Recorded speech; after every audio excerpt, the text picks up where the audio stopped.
இப்போ வந்து இந்த ஃபோராம் வந்து நிறைய பேருக்கு இன்ட்ரெஸ்டா இருக்கும். ஃபோராம் பெருசா ஃபோராம் இருக்கும். அழகா இருக்கும். நீங்க என்ன ஒர்க் அவுட் பண்ணுவீங்க? அப்போ வந்து சொல்ல போனா மிஷின்ஸ் இப்போ வர மாதிரி ஷோல்டர் ஃபோரம்ஸ் மிஷின் கிடையாது.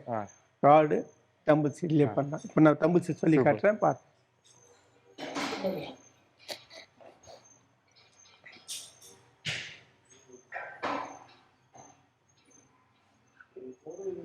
இப்படி பண்ண இல்லைன்னா இது ஆல்டர்னேட்டிவ் டம்பிள்ஸ் எல்லாம் பண்ணுவோம்.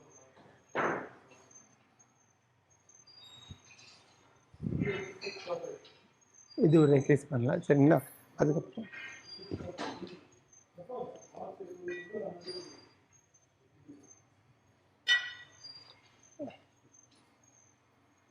உட்காந்து இப்படி பண்ணலாமா? இது ஃபோரம்ஸ் இப்போ மிஷின்ல வந்துச்சு. நம்ம இது பண்றோம். இந்த ஒர்க் அவுட் பண்ணலாம். Super master. அதுக்கப்புறம் இதுலயே வந்து இன்னொரு எக்ஸசைஸ் பண்ணலாம்.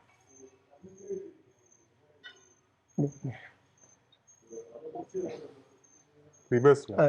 அது அங்க பண்ண மாதிரி இந்த பார்பெல் பண்றோம். இது அது டம்பிள்ஸ். இப்போ இதெல்லாம் பண்றாங்க. மிஷின் வந்த ஃபோரம்ஸ் மிஷின் தனியா வந்தா கூட இப்போ பண்றாங்க. வரும்.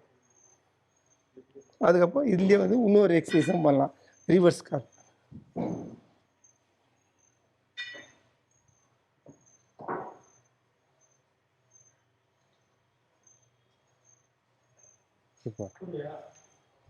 Super master. எந்த அசோசியேஷன் அங்கீகாரம் பெற்றிருக்குதோ மெயினாக அதை மட்டும் ஃபாலோ பண்ணுங்க.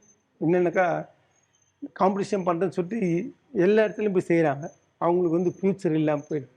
எனக்கு சின்ன வேண்டுகோள் அது என்னென்னாக்கா கரெக்டாக செய்யணும். இங்கே தான் செய்யணுன்னாக்கா அங்கே செஞ்சால் தான் அதனுடைய ஒர்த்து சர்டிஃபிகேட்டுடைய ஒர்த்தும் சரி, அவங்க வந்து ஆல் இண்டியா லெவலில் சரி வின் பண்ணாலும் சரி, university all India university win பண்ணாலும் அப்பாயின்மெண்ட்டுக்கு வந்து இந்த அங்கீகாரம் பெற்றது மட்டும்தான்.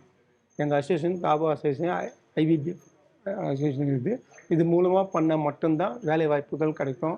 இந்த கேஷ் அவார்டெலாம் கூட இப்போ வேர்ல்டு வின் பண்ணிட்டு வந்தவங்களும் கேஷ் அவார்டெலாம் சேங்ஷன் பண்ணியிருக்காங்க. நல்ல பெரிய அமௌண்ட்டு பசங்களுக்கு எல்லாம் அது போய் சேரும். ஆனால் வேறு அசோசியேஷன் மூலமாக அது பண்ணுறவங்களுக்கு அது வந்து கிடைக்காது. வேலை வாய்ப்பு கிடைக்கிறதுக்கு வாய்ப்பே கிடையாது. இப்போ என் பையன்லாம் வந்து எதுக்கு அவனை பற்றி சொல்கிறேன்னாக்கா வேறு அசோசியேஷன் மூலம் காம்படிஷன் நடக்கிறது பார்க்கறதுக்கு கூட போனதில்லை. பார்க்கறதுக்கு கூட போக மாட்டான். நம்மளது அசோசியேஷன் அது. ஆனால் அவனுக்கு நல்ல ஃபியூச்சர் கிடச்சிது. அவனை ஒரு உதாரணமாக வச்சு நான் மற்றவங்களுக்கு சொல்கிறேன்.